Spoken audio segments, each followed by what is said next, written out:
In this video, we'll explore simplifying radical expressions when we are dividing by a radical. And an example of what that might look like is something like 12 divided by the square root of 3. So in this example, we'll go ahead and try 12 divided by the square root of 3. The reason that this is tough is that we have to really just do what's called rationalizing the denominator. So we don't want a radical expression in the denominator of the fraction that we have.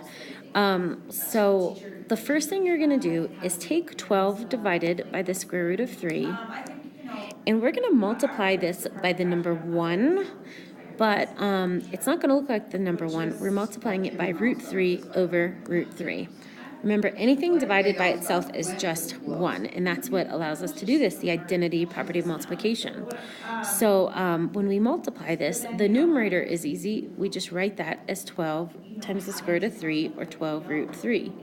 The denominator is root 3 times root 3, and when we multiply that, we get the square root of 9, which ends up equaling 3.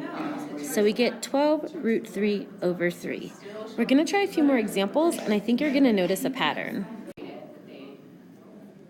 Now, when we get 12 root 3 over 3, it might seem like we're done, but we're not done if we can still simplify our numerator 12 and our denominator 3. We know 12 divided by 3 is 4, so our final answer to this is 4 root 3. So we do want to do that division. All right, we're going to look through 4 examples quickly, and 2 of them are going to be similar, and the other 2 will also be similar. So see if you can spot the similarities. So again, we're going to first take 15 divided by root 3 and rationalize that denominator. So since our denominator is the square root of 3, you multiply times the square root of 3 times over the square root of 3, and that becomes 15 root 3 on top. And just like before, the square root of 3 times the square root of 3 becomes the square root of 9, which is equal to 3. So we get 15 root 3 over 3. Now 15 is divisible by 3. So our final answer for example A is 5 root 3. We are going to do that division. All right, so example B, we're going to have the same situation with 8 divided by the square root of 3. All right, so we're gonna, we're gonna multiply by the square root of 3 over the square root of 3. Oops. All right, so we get 8 root 3 on top, divided by 3 on bottom. Since 8 is not divisible by 3, that's our final answer. We're gonna leave this 8 root 3 over 3. Now I want you to pause the video, and I want you to try problem C and D first, and then unpause the video to check your work.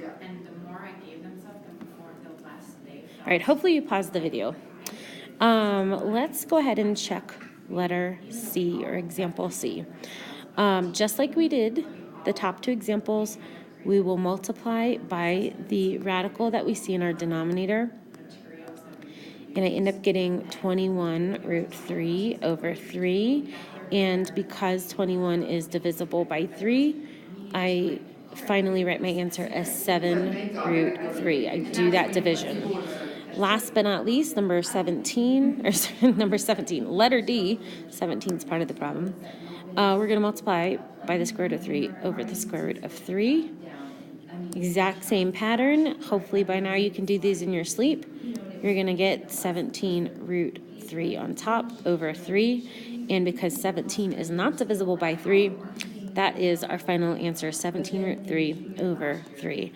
A common question is, can we simplify this root 3 over 3? And the answer to that is no, because the square root of 3 is not the number 3. It's the number 1 point something. I don't, off the top of my head, even know what the square root of 3 is. I just know it's a number between 1 and 2. So I can't in any way divide these out and get like the square root of 1. That's a question that comes up just about every year, though. All right, so again, the pattern I was hoping you would see is that anytime your numerator is divisible So in the cases of A and C, your numerator is divisible by the number under the radical sign, the radicand. You'll always be able to simplify it in that final step. So 21 divided by 3, we get 7. 15 divided by 3, we get 5. Over here, however, when your numbers like 8 and 17 are not divisible by that radicand, you're going to be done as soon as you rationalize the denominator. Now, hopefully you're noticing a pattern here that when you do this, you're always going to get the numerator you started with, a root 3 on top, and divided by that number under the radical symbol. And in the cases where you can actually simplify it, you can think of dividing this number, and then we'll have that number times the square root of 3. So if I look, 21 divided by 3 is 7. 7 times the square root of 3 is our final answer.